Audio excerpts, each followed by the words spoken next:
বিশ্বনবী তামাম পৃথিবীর নবী বলেছেন, পৃথিবীর উম্মতেরা আমি নবীর রওজার পাশে দাঁড়ায় দাঁড়ায় যখন সালাম দেওয়া হয়, রওজার ভিতর থেকে আমার উম্মতের সালাম আর দুরুদ আমি নবী নিজ কানে শুনি।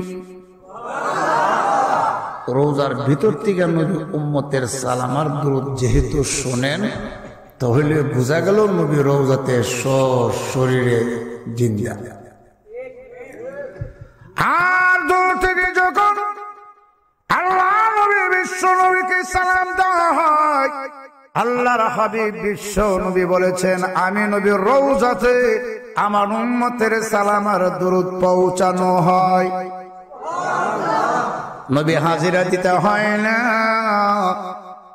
কিন্তু এই দেশের কিছু ভ্রান্ত আকীদার ভণ্ডরা বলে থাকে হাজির নাজির দয়াল নবী সব জায়গায় আছে। যিনি সব জায়গায় আছে উনি কোত্থেকে আসবে? বুঝেন, যিনি সব জায়গায় আছে উনি আসবেন কোত্থেকে? একটু বুঝেন আগে।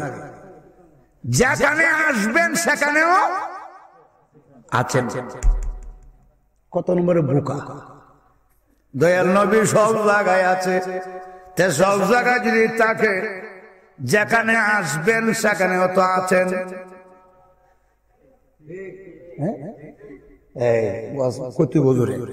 যেখানে আসবেন সেখানেও এবার আসবেন কোত্থেকে? আচ্ছা বলেন তো, আল্লাহ কি আসবেন? আজকে আসবেন কেন? আছেন। কিন্তু ভণ্ডরা গোটা সমাজটাকে কলুষিত করে ফেলেছে। কাজের নাজির দয়াল এইগুলি এই এলাকা নাই, বাংলার বহু প্রান্তরে আছে। হ্যাঁ, আর সিল্লে মারে ও নবীজি আমরা রে এতিম বানায় মদিনাতে রইলেন শুয়ায়। এখন এতিম বানায়া মদিনা রইলেন শুয়া। আগের কথা আর এই কথার মিল আছে? কথা মিল আছে রে বাবা। ও নবীজি অনেক দূর, আমরা এতিম বানায়া আপনি মদিনাতে রইলেন শুয়া। এখন কই গেল? কান্দি আমরা বাংলায় বসে। কই বসে? আপনার হাদিস পড়িয়া, নবীর হাদিস পড়া মানলাম, পড়ে ওইখানকার, কিন্তু হাদিস তো বুঝবই না। দেখা দাও গো নবী একবার আসিয়া। যেই নবী একবার আইসা দেখা দেওয়ার লাগে, এই নবী হাজির নাজির রে, এই নবী তো এই নবীর তুই যেই নবীর কয়েকবার আইসা দেখা দিত, এই নবীর বেলায় সব জায়গায় আচ্ছা কষ্ট হয়, খারাপ লাগে। আর এই মেয়া টান দিলে কাইট করে ফেরা থাকবেন। বাংলাদেশের মানুষ টানের পাগল, হুজুর টান দেন কাইট করে ফেলায় তোরা কেন হুজুর? আমরা বুঝি আর না বুঝি হুজুর সুবহানাল্লাহ কইলাম হুজুর, এই অবস্থা। আল্লাহ নবী বিশ্ব নবী বলেছেন পৃথিবীর উম্মতের শোনো, মহান আল্লাহ আমাকে স্পেশাল মর্যাদা দিয়েছেন। প্রতি জুম্মার রাত্রে কিংবা সোমবারের রাত্রে আমার উম্মতের আমলনামা আমি নবীর রওজাতে পেশ করা হয়। এই নবীর রওজাতে আমাদের দুরূদ আর সালাম আল্লাহ পৌঁছে দিয়েছেন। খুশি নেই? আপনারা খুশি না? না বেজার? আমরা দেশের কিছু লোকেরা ফাঁকি রে, ও ফাঁকি, তোমরা যদি মদিনা যাও আমার সালাম দিও। ওইরা যায় রে ময়না ফাঁকি,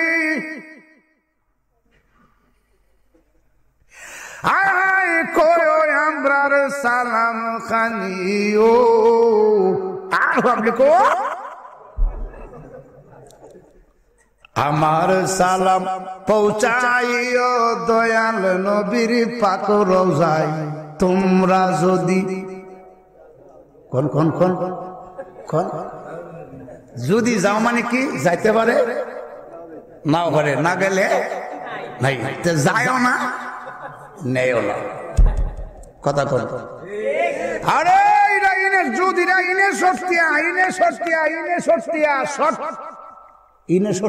অর্থ কি? যদি তুমি করো আমি করব, তুমি যদি আসো আমি আসবো। বাকি তোমরা যদি মদিনা যাও, এই যদি কথার মধ্যে দুর্বল, যদি আসেন কি আসতে পারে নাও পারে। হুজুর যদি আসে এর মানে কি নাও আসতে, ফাঁকি যদি যাও এর অর্থই যাইতে পারে, ফাঁকি যায় না, তার দুরুদ আর সালাম নেও না, যাবেও না, যাইতাছেও না। তোমরা যদি আরে বাবা ভাবলে মাশাআল্লাহ হুজুরটা টান মারছে, কথা ভণ্ড বাড়িছে, ওয়াজ আসা খালি গান গায়। আর ইউটিউবে দেখা যুবক আরে বাবা হুজুরটা না একবারে সম্রাট, হুজুর দেখেন না কি টান মারছে। প্রেমিকেরা দিশে হারা তারা মরণের ভয়, এভাবে টান টান, এগুলো ওয়াজ। এবার আসেন আমি আধা ঘন্টা কথা বলবো, শুনতে রাজি আছেন? কষ্ট হবে? আধা ঘন্টা? জি 3 ঘন্টা নিয়ত করেন। 3 ঘন্টা ওয়াজ না করলে, না শুনলো 3 ঘন্টা পরিমাণ সওয়াব আল্লাহ আমলনামায় লিখে দিবেন। আপনারা কইবেন হুজুর আপনারা শুধু খালি সওয়াবের বাজার খুলে দেন। আমরা যাই না কথা কই, যাই না কইতাম হুজুরকে কইলেন 3 ঘন্টা ওয়াজ যদি নাও চলে, নিয়ত করার কারণে 3 ঘন্টার সমান সওয়াব আল্লাহ লিখবেন। কইতাম নি কেমনে? কইতাম দুজন ফেরেশতা আছে, কিরামান কিরামান, আবার কোন কিরামান কাতিবিন, সম্মানিত লেখক, সম্মানিত রাইটার। একজন হইল ডান কাঁধে আর একজন। আমরা ছোটবেলা আমি নিজে শুনতাম যে ডান কাঁধের ফেরেশতা নেক লেখে আর বাম কাঁধের ফেরেশতা গুনাহ মানে বদ লেখে। কথাটা কিন্তু ভুল। আসলে লেখে একজন, লেখে একজন। কে লেখে? বাম কাঁধের ফেরেশতা। ডান কাঁধের ফেরেশতাকে বলা হয় আমি, বাম কাঁধের ফেরেশতাকে বলা হয় মামুর। ডান কাঁধের ফেরেশতা আমির মানে সর্দার। যখন তবে নেকের পক্ষে মানুষ যখন নেক কাজের নিয়ত করে, তখন ওই ডান কাঁধের ফেরেশতা বাম কাঁধের ফেরেশতাকে বলে তুমি লেখো। তখন বাম কাঁধের ফেরেশতা বলে লেখবো যে এখনো তো করে নাই। ডান কাঁধের ফেরেশতা বলে করতে হবে না, লেখো। সাথে সাথে লিখে লাগে। আবার যখন গুনার কাজের নিয়ত করে, তখন হুকুম দেওয়ার আগেই আগের নিয়ম অনুসারে বাম কাঁধের ফেরেশতা লিখতে চায়, তখন বাধা দেয়, সাবধান লিখিস না। তখন লিখিস না মানে এখনো করছে না, আগে তো করছি না। নেক কাজ করার সাথে সাথে লিখতে হবে, আর গুনার কাজ করার নিয়ত করার সাথে সাথে নয়, করার পরে লিখতে হবে। বুঝে আসছে? তা আমরা যখন নিয়ত করে লিখি তখনই লিখে লিখি। এখন তাই নিয়ত করবেন নাকি? খালি নিয়ত করতে দেন, ফজর হয়ে যাবে, নামাজ পড়তাম না। আমি আপনাদের সামনে আল্লাহর এই কোরআনে সূরা আনকাবুতের 45 নম্বর আয়াত তিলাওয়াত করেছি। এই আয়াতে আল্লাহ পাক আমাদের নবী, বিশ্ব নবী, সরকারে দু আলম, তাজদারে মদিনা, বিশ্ব নবী মুহাম্মদুর রাসূলুল্লাহ সাল্লাল্লাহু আলাইহি সাল্লামকে আল্লাহ পাক আল্লাহর পক্ষ থেকে 2টা নির্দেশ দিয়েছেন। কয়টা? কে দিয়েছেন? কাকে দিয়েছেন? তাহলে আল্লাহ যত বড়, নির্দেশটা তত ছোট। মাতুন না কেন? আল্লাহ যত বড় তার নির্দেশ লোকটা যত বড় তার কথা লোক তত বড় নাকি? তাহলে এবার আসেন, আল্লাহ পাক যে নির্দেশ দিলেন, দুইটা নির্দেশ কি ও কেন? নাকি দুইটা নির্দেশ কি ও কেন? এক নাম্বার হলো উতলু মা উহিয়া ইলাইকা মিনাল কিতাব।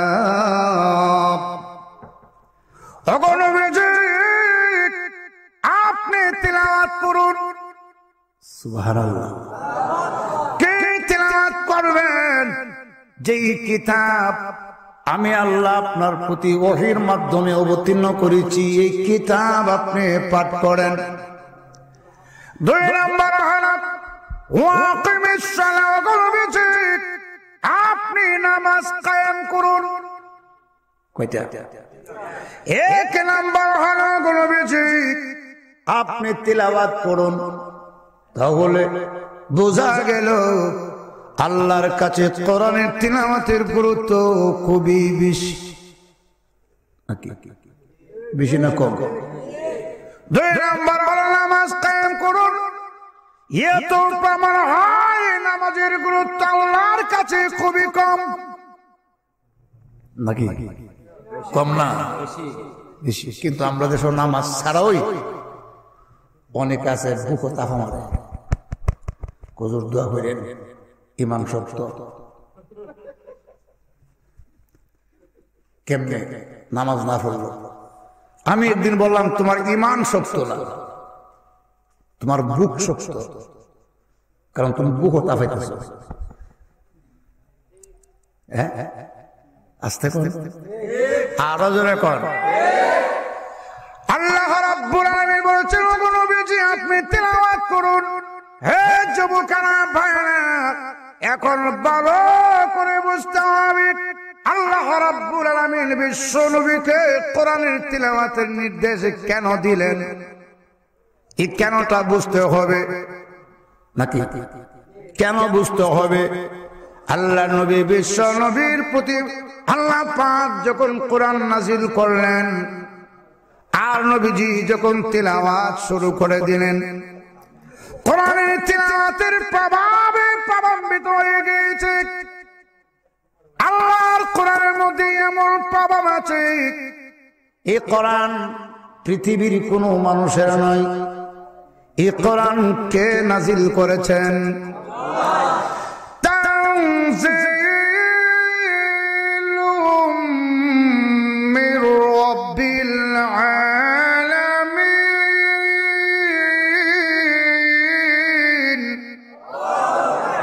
এটা বিশ্ব প্রতিপালক যিনি, তার পক্ষ থেকে নাজিলকৃত কোরআন।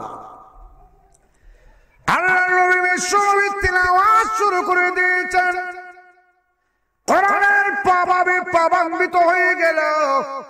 তখনই দেখা গেল মক্কার বড় বড় কাফের আবু জাহেল, উতবা, সাইবা, ওয়ালিদ ইবনে মুগীরা, নজর ইবনে হারিস, তারা দেখতে পেল মুহাম্মদের কণ্ঠের তিলাওয়াত শুনে কালেমা পড়ে মুহাম্মদের দলে চলে যায়। তখন তারা ভেবে দেখলো মানুষদেরকে কিভাবে ফেরানো যায়। তখন মক্কা নগরে ওই কাফেররা শুরু করে দিয়েছে, হে আমাদের লোকেরা, মুহাম্মদের কণ্ঠের তিলাওয়াত কেউ শুনবে না। নাউজুবিল্লাহ জোরে কর। মুহাম্মদের কণ্ঠের তিলাওয়াত কেউ শুনবে না। وقال الذين كفروا لا تسمعوا لهذا القرآن والغوا فيه لعلكم تغلبون।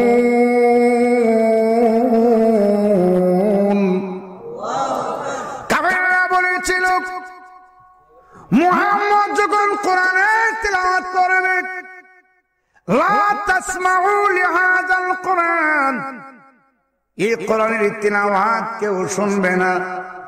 হাতে তালি বাজাবে, হট্টগোল শোরগোল করবে, যাতে তোমরাই বিজয়ী হতে পারো।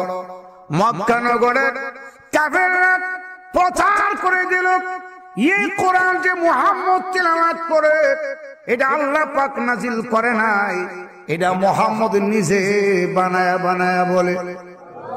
আরো জোরে কোন মুহাম্মদ বানায়া বানায়া বলে, তার প্রমাণ তারা পেশ করলো।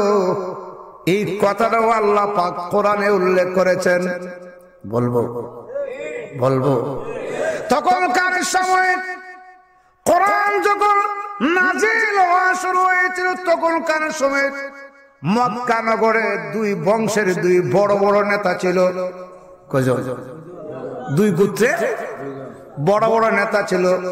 একজনের নাম ওলীদ ইবনে রবিয়া, আর একজনের নাম হলো আবু মাসউদ সাকাফি। সে হইল তায়েফের বড় সর্দার।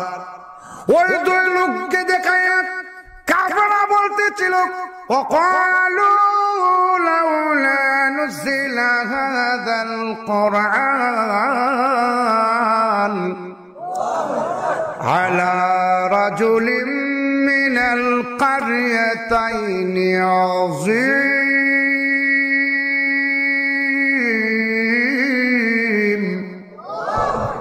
কাফেররা বলেছিল, আমাদের লোকেরা মুহাম্মদের কাছে যাবে না, মুহাম্মদের কণ্ঠের তিলাওয়াত কেউ শুনবে না।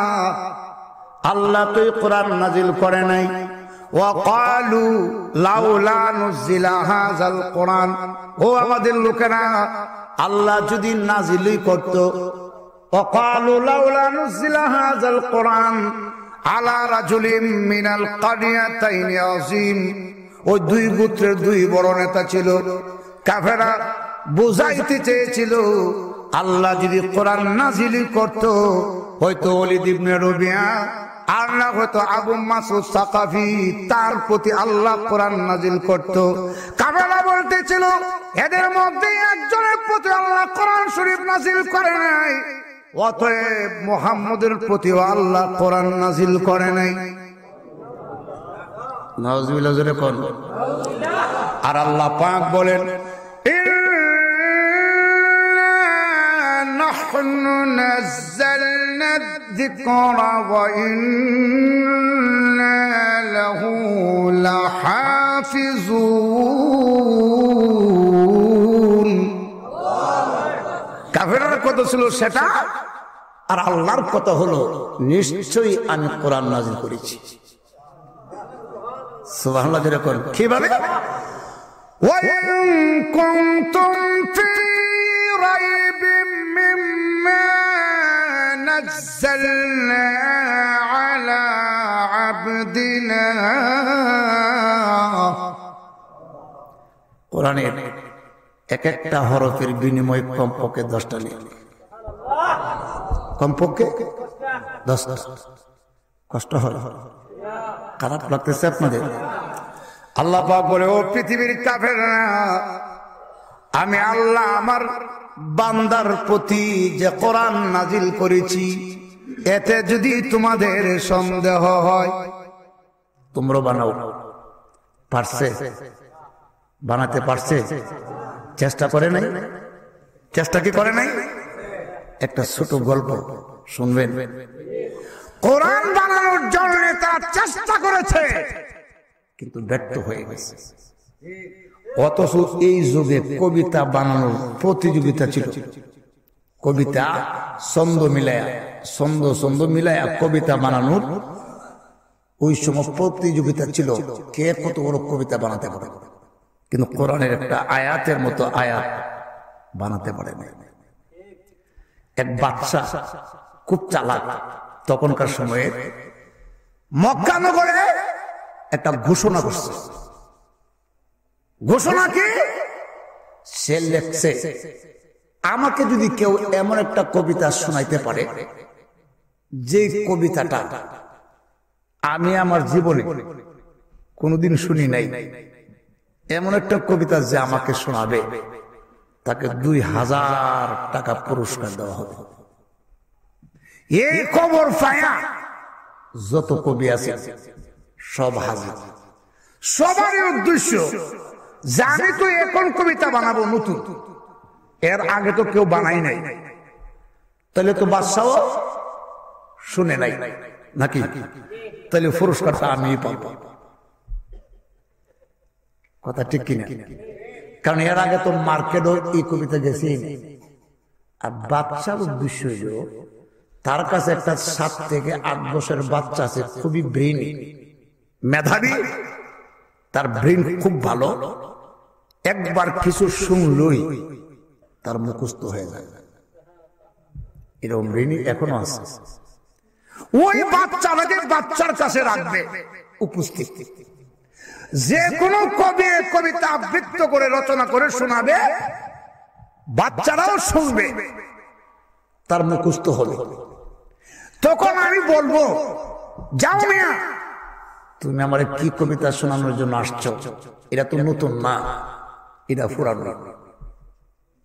তারা যদি প্রশ্ন করে আপনি এর আগে কার কাছ থেকে শুনছেন বলেন, তখন আমি বলবো এই যে ছোট বাচ্চাটা হের মুখ থেকে শুনছি। আসলে কি শুনছে? এখন মুখস্থ হয়েছে। তখন বাচ্চাও মুখস্থ শোনাই দিব, তখন আমার টাকা দিতে হবে না। তাই আমি শুধু কবিতা শুনব, কইতাম না। শত শত কবি, প্রথম কবি কবিতা শুরু করছে, বাচ্চা বলে তুমি মিয়া পুরস্কার নেওয়ার জন্য আসছো না, এটা নতুন, এটা পুরানো। কবি বলে আশ্চর্য ব্যাপার, এটাই এই মুহূর্তে আমি বানাইলাম, এটা নাকি পুরান। কোসা আপনি কোত্থেকে শুনছেন? এর আগে কই, এর আগে মানে শুনছি মানে এই যে বাচ্চারা হেড থেকে শুনছি। আসলে কি এর আগে শুনছে? তখন কবি প্রশ্ন করলো, হুজুর সে কি পারে? জিজ্ঞাসা করো।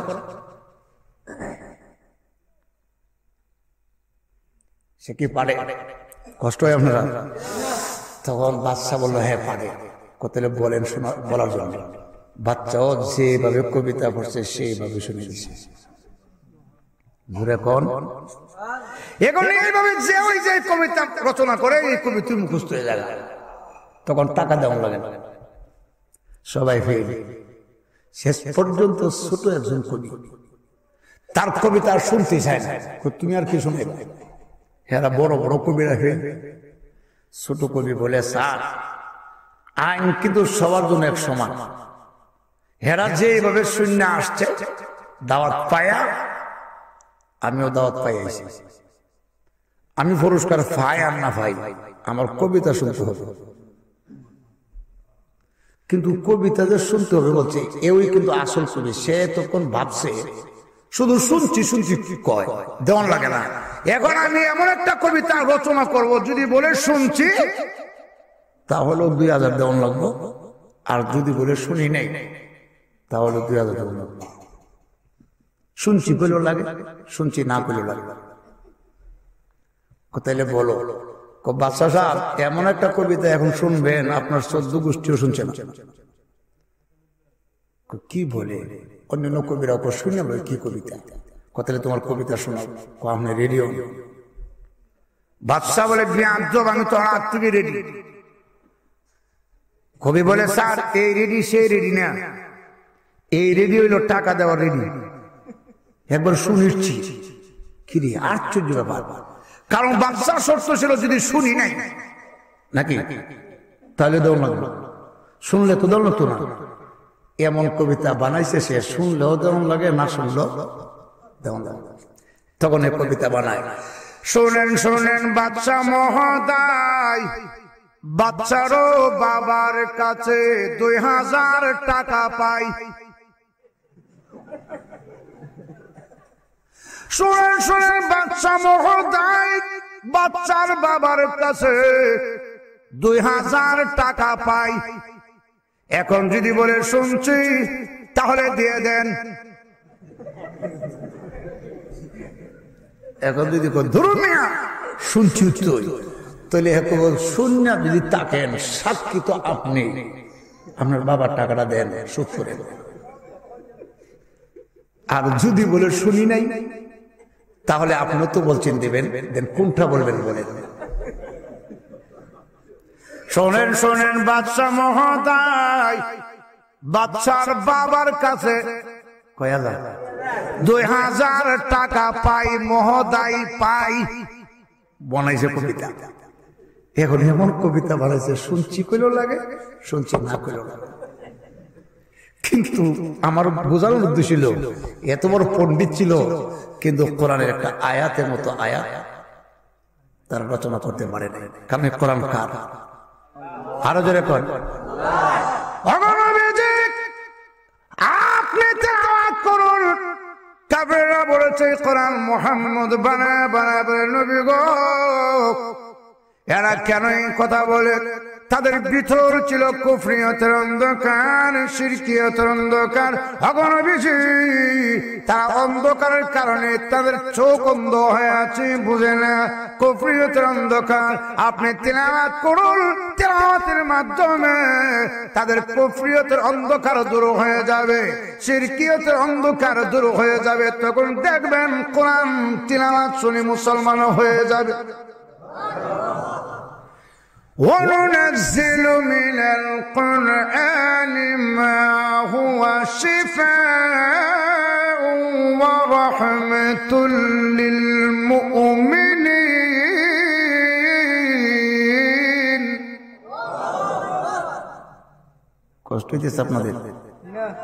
আল্লাহ তখন বুঝালেন উত্তর দিয়া, এরা কেন কোরআনের বিরুদ্ধে কথা বলে? এদের ভিতর কুফরিয়তের অন্ধকার, শিরকিয়তের অন্ধকার। আপনি তিলাওয়াত করে লাইটিং করুন তাদের ভিতরটা, দেখবেন তারা ধাপে ধাপে কালিমা পড়া শুরু করবে।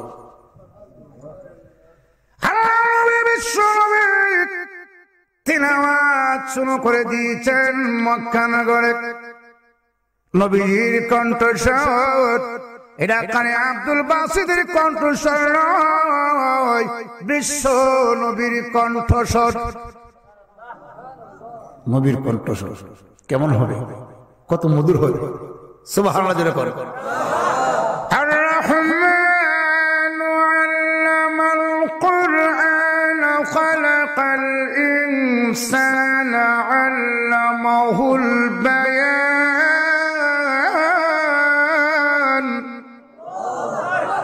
আপনি তিলাওয়াত করেন, আল্লাহ যখন বলেন তখন তিলাওয়াত শুরু করলেন। তিলাওয়াত যখন করতেছেন সূরাতুর রহমান, কিতাবে লেখা হয় রাস্তা দিয়ে কয়েকজন যুবক, এরা ছিল আবু সুফিয়ান রাদিয়াল্লাহু তাআলা আনহু গোত্রের। এর আগে আবু সুফিয়ান দিন গ্রহণ করে নাই, এই বংশের কয়েকজন যুবক রাস্তা দিয়ে যায়। এমনি তাদের কানে আওয়াজ এসে গিয়েছে, আর রহমান আল্লামাল কোরআন। তারা থমকে দাঁড়িয়ে গেল। দাঁড়ায়া দাঁড়ায়া নবীর কণ্ঠের তিলাওয়াত শ্রবণ করতে আছে। মধুর কণ্ঠের তিলাওয়াত এদের অন্তরে রাখা পাত তৈরি হয়ে গেল, অন্তরে কম্পন সৃষ্টি হয়ে গিয়েছে। এমনি একজন যুবক দাঁড়িয়ে বলে, রে যুবকেরা, আমার মনে হয় এই কোরআন স্বয়ং মহান আল্লাহ নাজিল করেছেন। আরেকজন কইল, যদি আবু জেহেল টের পায়, আবু সুফিয়ান টের পায়, তাহলে আমার অস্তিত্ব ঠিক থাকবে না। এমনি 3 নম্বর যুবক, আবু জেহেলের চিনি না, উতবা সাহেবের চিনি না, আমারও মনে সাক্ষী দেয় এই কোরআন আল্লাহ নাজিল করেছেন। ওয়াইদা তুলিয়াত আলাইহিম আয়াতুহু যাদাতুহুম ঈমানা। আচ্ছা, আপনারা বলেন তো, কোরআনের তিলাওয়াতটা যখন আপনাদের কানে পৌঁছে অন্তরে কি একটা ধাক্কা লাগে না? সত্য কথা বলেন, একটা ত্রাস সৃষ্টি হয়, যেটা গজলের দ্বারাও হয় না। কিন্তু কোরআনের দ্বারা যত শক্ত হৃদয়ের যুবক হোক, যত শক্ত হৃদয়ের অন্তর ধাক্কা লেগে যায়। যুবকেরা বলতে আছে, যুবকেরা, এতদিন মুহাম্মদের কণ্ঠের তিলাওয়াত থেকে বিরত রেখেছে আমাদের বংশের সর্দার আবু সুফিয়ান। আজ গভীর রাত্রে গিয়ে আবু সুফিয়ানকে জিজ্ঞেস করব, কেন যে মুহাম্মদের বিরুদ্ধে কথা বলে? আবু সুফিয়ান বলেছে কোরআন মুহাম্মদ বানায়া বানায়া বলে। যুবকরা পরামর্শ নিয়েছে, গভীর রাত্রি কি দাঁড়াইয়া ডাক দিয়ে জিজ্ঞেস করবো, আবু সুফিয়ান মুহাম্মদ যদি কোরআন বানায়া বানায়া বলে থাকে তাহলে প্রমাণ দিন, আর আল্লাহ যদি নাজিল করে তাকে কেন মানেন না তাও বলে দিন। এই দুই প্রশ্ন উদ্দেশ্যে কেন? কোরআনের তিলাওয়াত শোনার পর ওই যে মোটামুটি শুনছে, অন্তরে আলোকিত হয়ে গেছে। কথা বল, এই প্রশ্ন এর আগে জাগে নাই। গভীর কষ্ট হইতেছে আপনাদের, শেষ করে দেব। হ্যাঁ, আর 10 মিনিট, 10 মিনিটও না, 1 ঘন্টা কোন দিকে যাবে আমরা টেরও পাবেন নু জবর না। টের ভাই দেন দেখেন, আমি মনে কোন সময় কোনটা টের পাওয়া যায় না, টের পাওয়া যায় না। আমি যে আসছি মনে হইতেছে 10 মিনিট, আমার কাছে মনে হইতেছে এই দিকে একটু আগাইলাম, কিন্তু কুদুর দিকে গেছে ঘড়ি একটা না হয়েছে। কি মনে করেন 10 মিনিট, কিন্তু মনে হইতেছে 10 মিনিট। এটা কোরআনের মুজিজা। কোরআনের গভীর রজনীতে আবু সুফিয়ানের গেটের সামনে দাঁড়া দিয়েছে। আবু সুফিয়ানের, ও আবু সুফিয়ান, ঘরের ভিতর থেকে আওয়াজ যাচ্ছে, কে গো এত রাত পরে আমাকে ডাক দিয়েছ? তখন যুবকরা বলেন, আবু সুফিয়ান রে, ভয়ের কোনো কারণ নাই, চিন্তার কোনো কারণ নাই, আমরা অন্য মহল্লার যুবক নয়, আমরা সন্ত্রাসী গ্রুপ নয়, আমরা তোমার মহল্লার যুবকরাই এসেছি, ভয় করো না। তখন আবু সুফিয়ান বলে, এত রাত পরে কেন এসো তোমরা? কেন আইসি ডাক কইবার লেগে আইসি? ঘর থেকে বাইরে, ঘর থেকে আগে বাইরে। সুবহানাল্লাহ। এখন তুমি নিষেধ করছো কোরআনের ব্যাপারে, এখন যে আসছি, কেন আসছি বলার জন্য আসছি। ঘরে থাকলে হবে না, বাহির আসেন, মধ্যরাত্রে ঘরের বাহির আসছি। তখন যুবকরা প্রশ্ন করলেন, এতদিন পর্যন্ত মুহাম্মদের তিলাওয়াত থেকে বিরত রেখেছ, তোমরাও শোনো নাই, আমাদেরকে শুনতে দাওনি, তুমি বলেছ এটা মুহাম্মদ বানায় বানায় বলে, কিন্তু একটু আগে মুহাম্মদের কণ্ঠের তিলাওয়াত শুনে এসেছি, আমাদের মনে হয় এই কোরআন আল্লাহই নাযিল করেছে, কিন্তু তোমাদের ভয়ে শুনতে পারি না। এখন প্রশ্ন হইল, মুহাম্মদ যদি বানায় বানায় বলে থাকে তার প্রমাণ দিন, আর আল্লাহ যদি নাযিল করে থাকে তাহলে কেন মানেন না সেটাও বলুন। গভীর রজনীতে আবু সুফিয়ান উপরের দিকে তাকায় ডাক দিয়েছে, রে যুবকেরা, রাত এখন গভীর, আশপাশে কোনো মানুষ নাই, এমনকি পাখি পর্যন্ত ঘুমায় আছে। তোমরা প্রশ্ন করেছো সত্য কথা বলার জন্য, রে যুবকেরা, যদি সত্য কথা বলতে হয় জোরে জোরে বলা যাবে না, আস্তে আস্তে বলতে হবে। যুবকরা বললেন, জোরে কোয়ার দরকার নেই, তুমি আস্তে কও, জোরে আমরা কমনে গিয়ে, তুমি সত্য কথা কয়ে লো। এমনি উপরের দিকে তাকায় আবু সুফিয়ান কো, ও যুবকরা, এই কোরআন যে মুহাম্মদ তিলাওয়াত করে এটা যে আল্লাহ নাজিল করেছে তাতে বিন্দু পরিমাণ কোনো সন্দেহ নাই। যুবকরা তখন দ্বিতীয় প্রশ্ন করলেন, সন্দেহ যদি নাই থাকে এতদিন পর্যন্ত কেন আপনি শুনেন না, আমাদেরকে শুনতে দেন না, সেটাও বলেন নাকি? তখন হযরত আবু সুফিয়ান বললেন, একমাত্র মনের জিদে মুহাম্মদের কণ্ঠের তিলাওয়াত মানি না। জিদটা কি? জিদটা কি?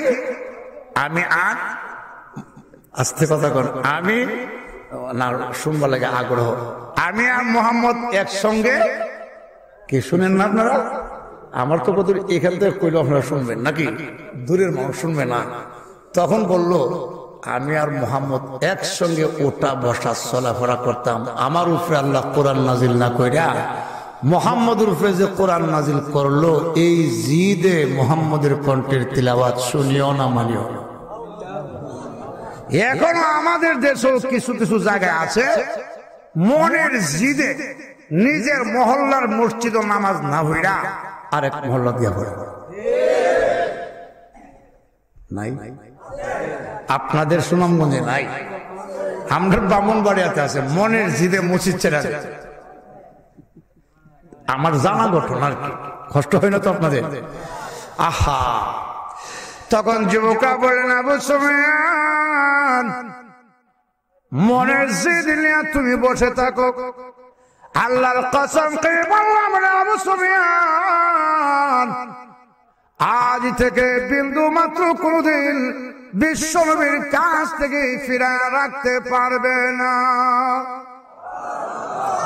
পরের দিন তারা দৌড়াইয়া আল্লাহ নবীর কাছে গিয়ে কালিমা পড়া শুরু করলেন। বললেন, হুজুর আজ থেকে বুঝতে পেরেছি আপনি হলেন বিশ্ব নবী রাহমাতুল্লিল, এই মুহূর্তে কালিমা পড়ায় দেন, মুসলমান হয়ে যান।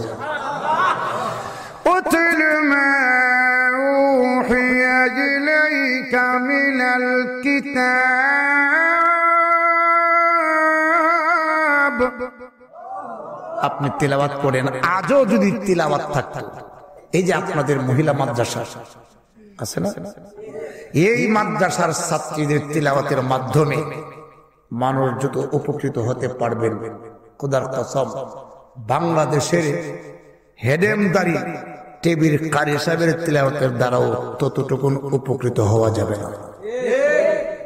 হুজুররা কষ্ট পেতে পারেন, আমরা বলে কেন উপকৃত হওয়া যাবে না? আমার বেশ বলেছি, না জায়েজ বলি নাই। এই ছাত্রীদের পড়াটা নিঃস্বার্থ, কিংবা ছোট ছোট নুরানি মাদ্রাসার ছাত্ররা তিলাওয়াত নিঃস্বার্থ, রাস্তা দিয়ে যখন হেঁটে যায় নূরের তৈরি ফেরেশতার পর তাদের পায়ের নিচে বিছায় দেওয়া হয়। আর ওই যে টেবির কারি সাহেব হেডেম রাখিতা যখন টেবিল খুলে সকালবেলা, তখন প্রথমে উদ্বোধন করে তিলাওয়াত দিয়ে, আউযু বিল্লাহি মিনাশ শাইতানির রাজীম,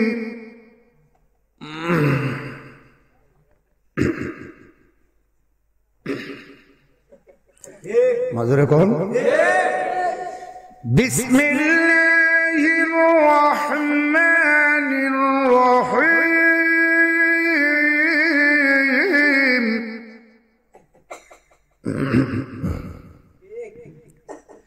والشمس وضحاها والقمر إذا تلاها والنهار إذا جلاها। খুব সুন্দর পড়া, পড়া কি খারাপ?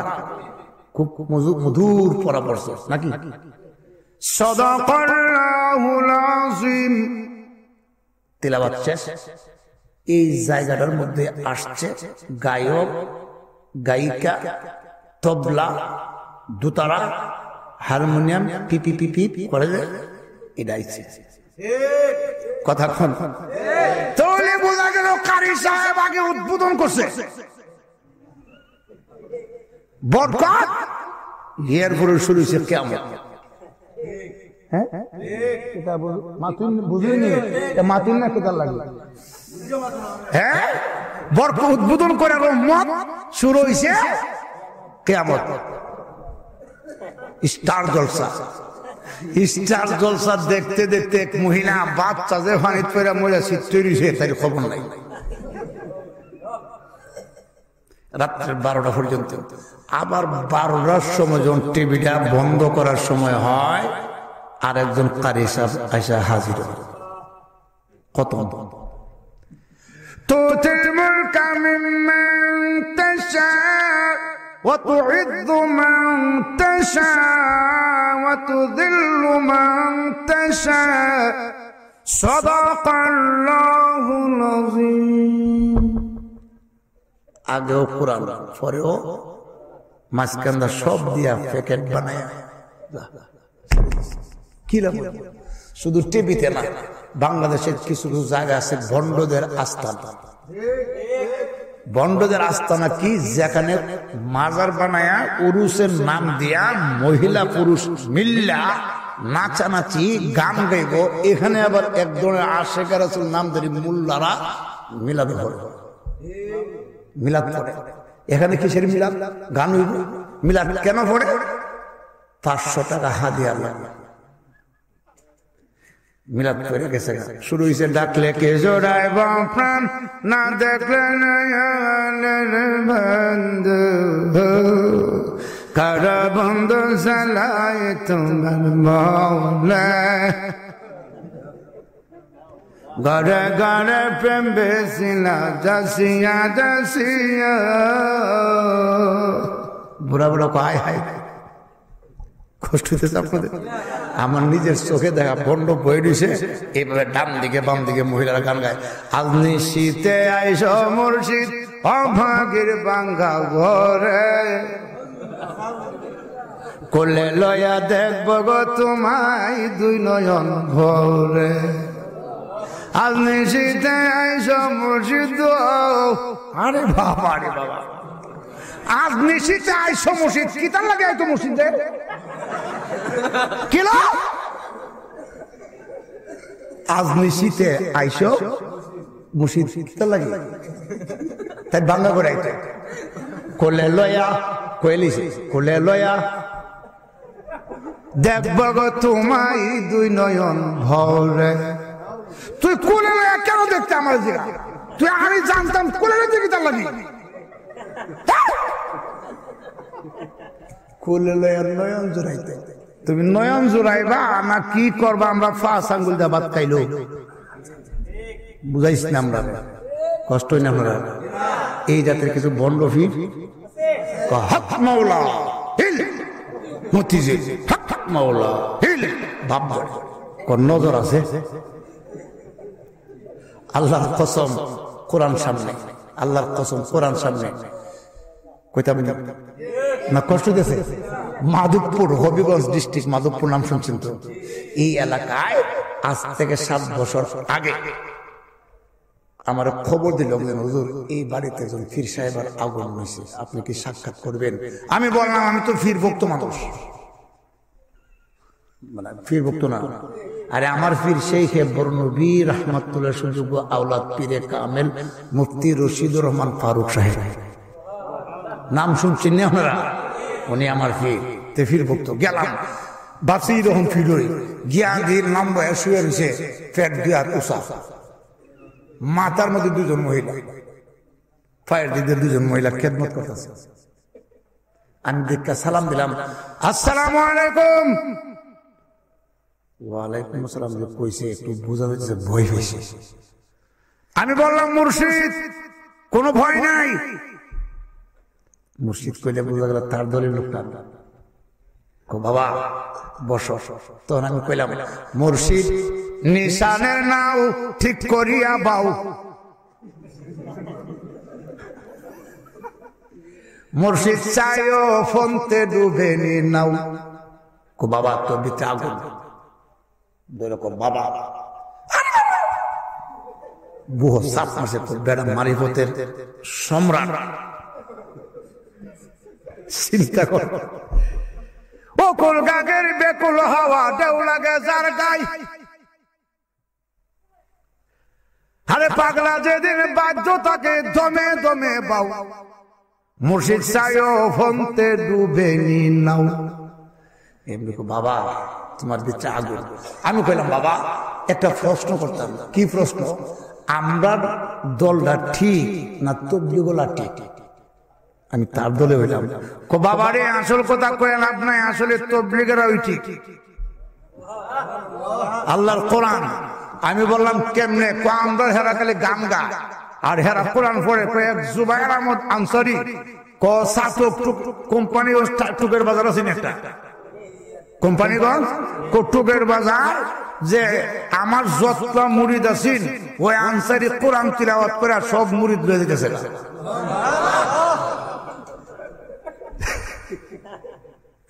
ঠিক হইতো।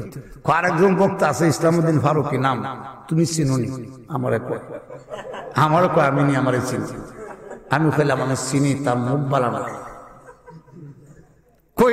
একদিন আমার এলাকার গত বছর রাত্রে 10টার সময় উঠতে যখন বাবা টান শুরু করছে, আমার মনের সাইডে আমি উঠতে যাইতাম। দেখেন সঠিক কথাটা বেরোয় আসে, যেরকম ঠিক কিনা। দুয়ারে আইসা আছে পালকি, দেহ সাজাইয়া দে রে তোরা, বলেন দুয়ারে আইসা আছে পালকি, দেহ সাজাই। বড়ই পাতার গরম পানি, বড়ই পাতার গরম পানি, গোসল সাইনা দে। দুয়ারে আইসা চে পালকি, দে সাজাইয়া দে রে তোরা। দুয়ারে আইসা চে পালকি, দে সাজাই। আতর গোলাপ সুরমা মাখাও শেষবারের মতো, আমার লাগি কিন্না আনো ওই সাদা কাফন রে, ওই সাদা কাফন। কথা কর। আতর গোলাপ সুরমা মাখাও শেষবারের মতন, আমার লাগি কিন্না গানো ওই সাদা কাফন রে, ওই সাদা কাফন। কি আর হইব দেরি কইরা, কি আর হইব, কি আর হইব দেরি কইরা, বিদায় দিয়ে দে। দুয়ারে আইসা চে পালকি, দে সাজাইয়া দে রে তোরা। দুয়ারে আইসা চে পালকি, দে সাজাইয়া দে। 3.5 হাত মাটির ঘরে রাইকা আইস ভাই, এ ঘর ছাড়া অন্য কোথাও যাবার উপায় নাই রে, যাবার উপায় নাই। 3.5 হাত মাটির ঘরে রাইকা আইস ভাই, এ ঘর ছাড়া অন্য কোথাও যাবার উপায় নাই রে, যাবার উপায় নাই। বাঁশের চাউনি বিছাইয়া, বাঁশের চাউনি, বাঁশের চাউনি বিছাইয়া, কবর সাইরা দে।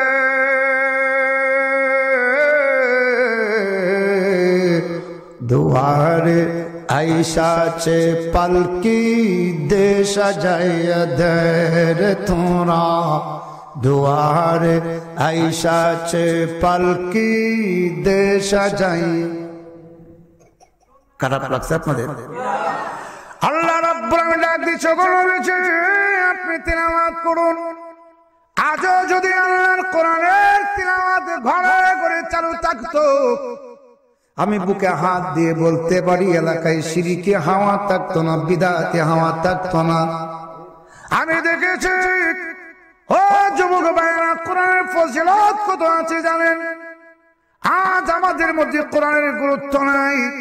আমি দেখেছি আজ থেকে 40-50 বছর আগের ঘটনা, 7 থেকে 8 বছরের একটি বাচ্চা আল্লাহর কোরআন শিখার জন্য ঘর থেকে বের হয়ে গিয়েছে।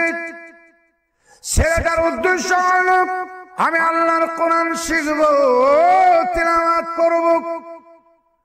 এই মনোভাব নিয়ে ঘর থেকে বের হয়, মাদ্রাসায় ভর্তি হয়, আল্লাহর কোরআন তিলাওয়াত করতে আছে, শিখতে আছে, তিলাওয়াত করতে আছে, শিখতে আছে। 1 মাস হয়ে গেল, 2 মাস হয়ে গেছে, বাড়িতে যায় না। আমি বাড়িতে যাব না। আল্লাহর কোরআন শিখতে আছে আর তিলাওয়াত করতে আছে। হঠাৎ করে বাড়ি থেকে একটি খবর ছেলেটার কাছে পৌঁছে গেল। এই ছেলেটার মা পৃথিবীর জমিন থেকে চিরবিদায় হয়ে গেছে। যখন এই খবর ছেলের কাছে পৌঁছে গেল, চোখের পানি আর রাখতে পারে না। 3 মাস পর্যন্ত মার চেহারা দেখার সুযোগ হলো না। তখন আল্লাহর কোরআন হাতে লইয়া বুকে লটকাইয়া বাড়ির দিকে রওনা করছে। আমি বাড়িতে যাব আর মার জানাজার নামাজ পড়ব, কিন্তু চৌকির পানি রাখতে পারে না, যানবাহন ছিল না, পায়ে হেঁটে রওনা করছে বাড়িতে যাওয়ার জন্যে। ওই দিক দিয়া টেলিফোন নাই, মোবাইল নেই, খবর পাওয়া যায় না, দেরি হয়ে যাচ্ছে, বাড়িতে আসতে পারে নাই।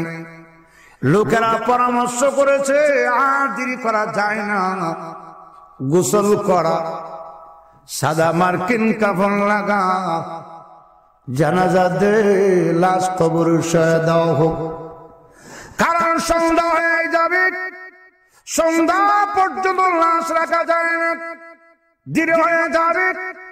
এমনি লোকেরা গোসল করাইয়া সাদা মার্কিন কাপড় লাগায়া জানাজা কমপ্লিট করলেন। জানাজা দিয়ে লাশ কবরে নিয়ে গেলেন। কবরে শোয়া মাটি চাপা দিয়ে চলে আসছে। আসার পরে তারা তাদের কানে আওয়াজ পৌঁছে গিয়েছে, ওই ছেলেটা মা মা বলে কাঁদতে কাঁদতে বাড়িতে আসতেছে। বাড়িতে এসে পাগলের মতো হয়ে গিয়েছে। তুমি কারা গো? আমাকে এক নজর মাকে দেখান। আজকে 3টি মাস পর্যন্ত মার চেহারা দেখার সুযোগ হলো না। কোথায় আছে মা? হামাগুড়ি কাচ্ছে। তার কান্না দেখে কেউ চৌকের পানি সামলাতে পারে না।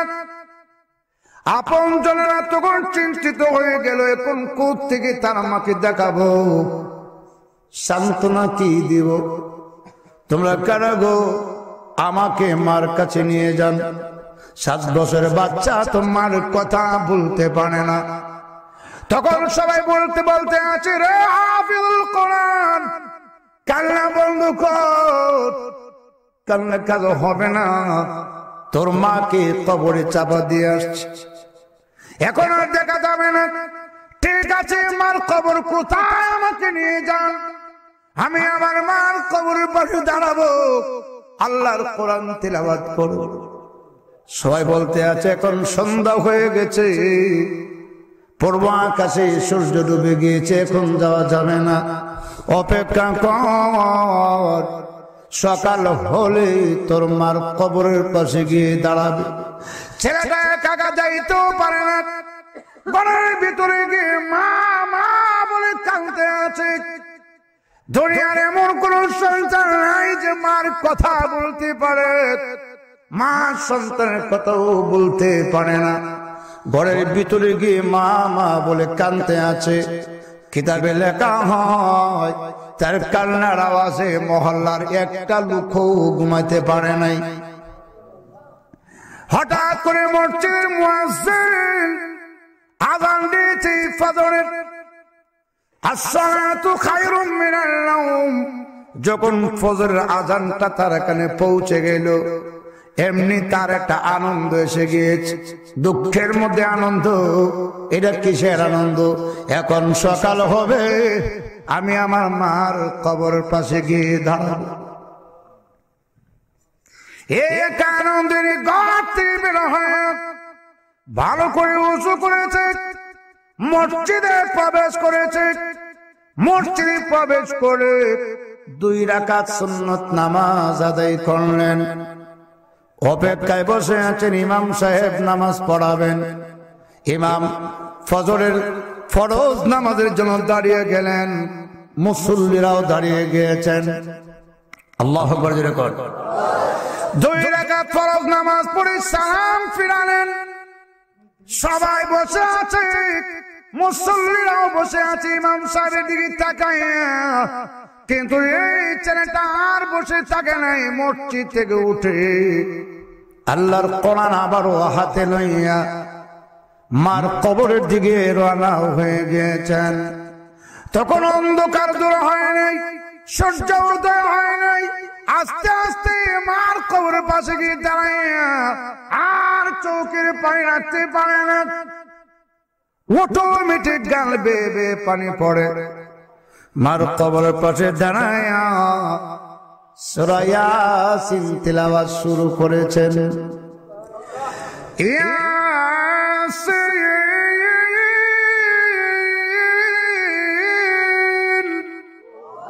والقرآن الحكيم إنك لمن المرسلين।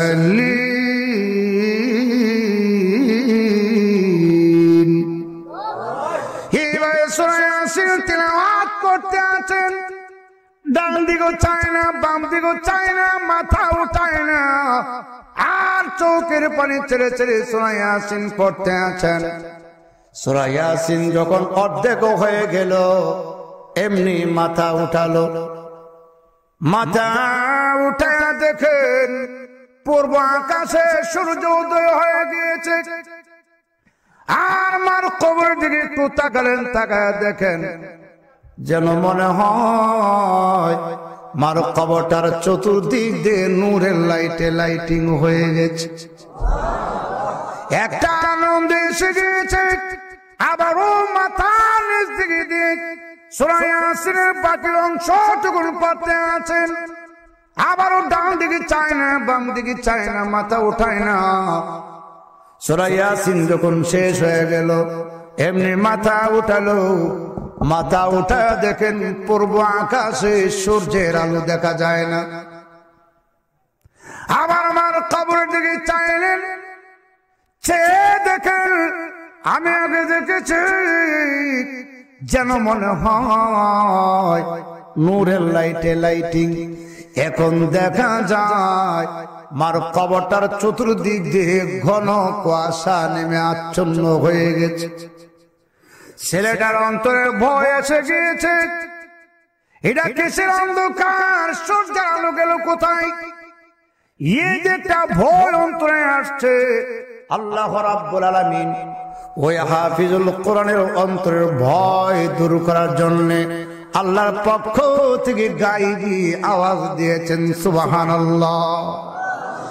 আল্লাহর পক্ষ থেকে আওয়াজ এসে গিয়েছে, হাফিজুল কোরআন, চিন্তার কোনো কারণ নাই, ভয়ের কোনো কারণ নাই।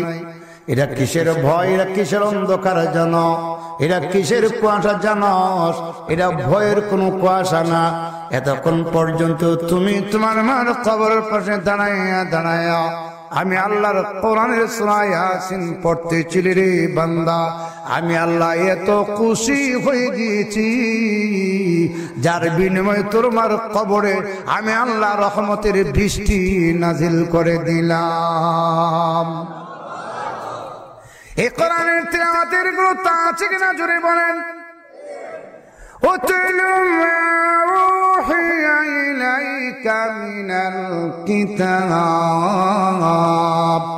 ওগো নবীজি আপনি তিলাওয়াত করুন। উতলু দিয়ে আল্লাহ পাক বুঝালেন কোরআন, কোরআন শিখার গুরুত্ব বুঝাই দিয়েছেন। 2 নাম্বার হলো ওগো নবীজি আপনি নামাজ কায়েম করুন। সুবহানাল্লাহ জোরে কোন। নামাজ যদি পড়তে হয় অবশ্যই কোরআন শিখতে হবে, কথা বলেন ঠিক কিনা? নামাজ তো অবশ্যই পড়তে হবে ভাইরা। এই পৃথিবী টাকার জায়গা নয়, এটা হলো পরকালের শুরু সামান তৈরি করার জায়গা। আমি জানি না গো কোন দিন যে মৃত্যু এসে যায়। এমনও হতে পারে কালকে এমন সময় আমি কবরের বাসিন্দা হয়ে যাব। একটু জিকির করেন লা ইলাহা ইল্লাল্লাহ, লা ইলাহা ইল্লাল্লাহ,